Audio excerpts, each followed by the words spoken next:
Our country has been under siege for a long time. Thousands storming the Capitol after a rally with President Trump, during which he urged them to march on the Capitol. Right-wing extremists went head-to-head with left-wing anti-fascists in what has become a predictably ugly street duel.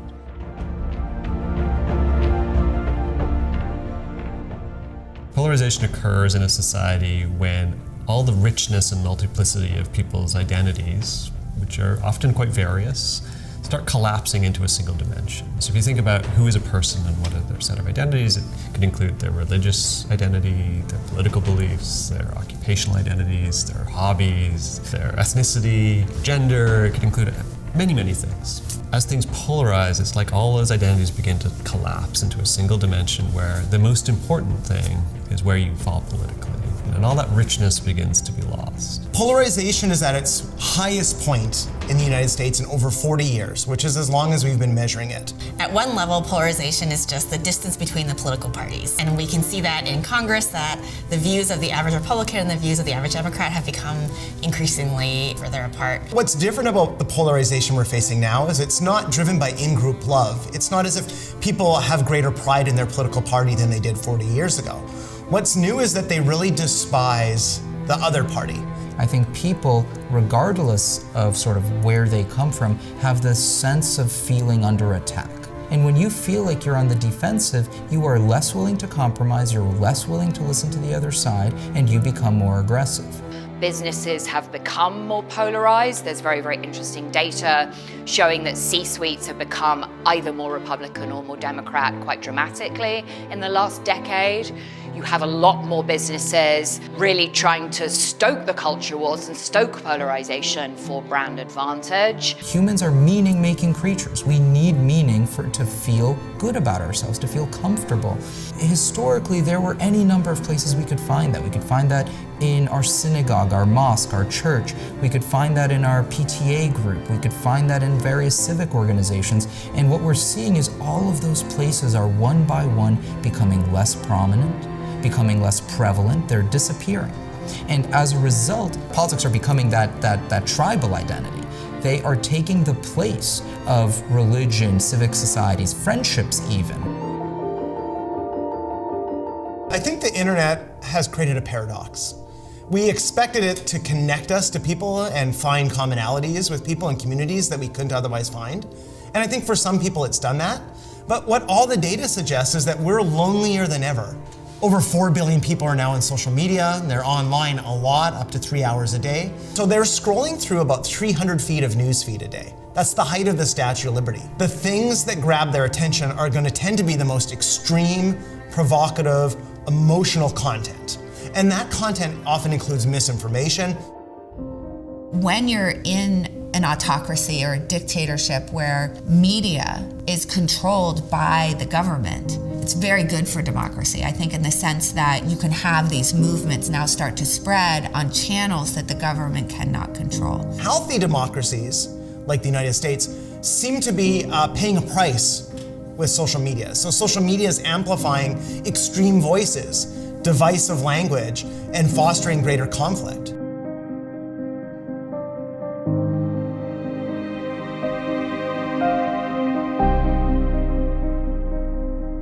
I am a democracy activist from Zimbabwe, where we built a citizens movement, spoke truth to power, and mobilized people to seek justice, to seek accountability from the regime.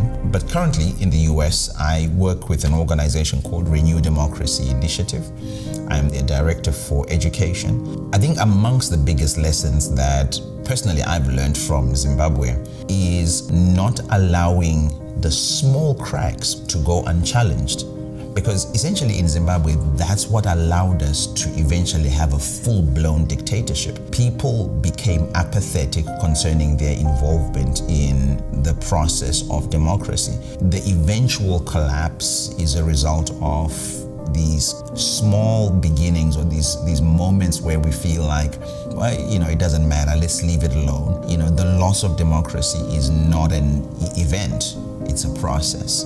The very fact that after criticizing the head of state in this country, you can go off to the supermarket and continue your shopping. You can go off to the bar with your friends and go and forget what you did. It is those kinds of what seem like very basic comparisons that I try to give, which for me are incredible opportunities to live in a free society. The type of institutional and democratic failures that happened in countries like Venezuela and Russia and so forth could still happen here. We are not immune. Over the years, globally, we have seen that democracy has been the most effective form of governance that allows people to be present in building the kind of society they want. Because I know it's not perfect, but it is much better than what we have in Zimbabwe. It's much better than what they have in Venezuela.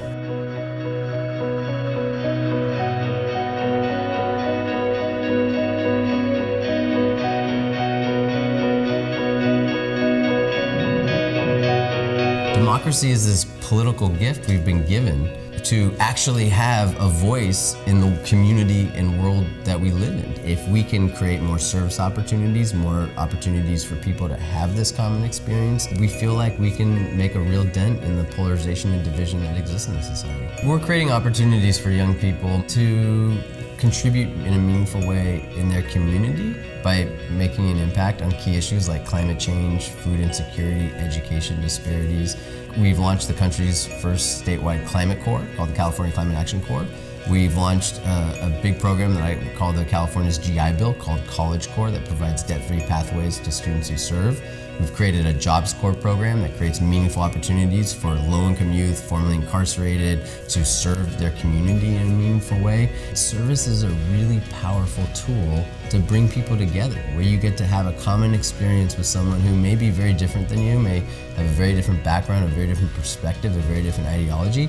Because you had a common experience around a common purpose, you then have a baseline of understanding each other and understanding that they're not the enemy. It's a lot easier to organize people based on their fears and to stoke people's prejudices than it is to organize people based on hope. We have to think about institutional solutions. We have to make the institutions of democracy work. Things like, is a two-party system the right system for us? How do we think about things like the balance of power between the courts and the legislature and the executive branch? But we also have to think of what the psychological solutions are for individuals. If people feel connected to each other, then their level, their sense of their own threat, their willingness to accept risk, their willingness to accept uncertainty increases. One of the single most important things that we have to do in order to be able to address the flaws of our system is to recommit ourselves to having faith in the system in the first place. Because it's only from a position of confidence that I think people are going to be willing to take the sort of risks and to have the sort of faith in their fellow citizens that allow for a pluralistic, diverse democracy to function. Problem democracy will take care of itself. You know, to say the institutions will look after themselves, well, they don't. It's people who look after democracy through the institutions. I think it's okay and really important in a democracy for people to disagree and have very vigorous policy debates. We want to live in a society. That's actually a healthy democracy. All of us are on a pathway of growing and learning. And we live in a world where we have plenty to be afraid of. I don't think anybody needs to be convinced what we're afraid of. What we lack is what we can hope for, what we can be excited about. I think there needs to be more of that.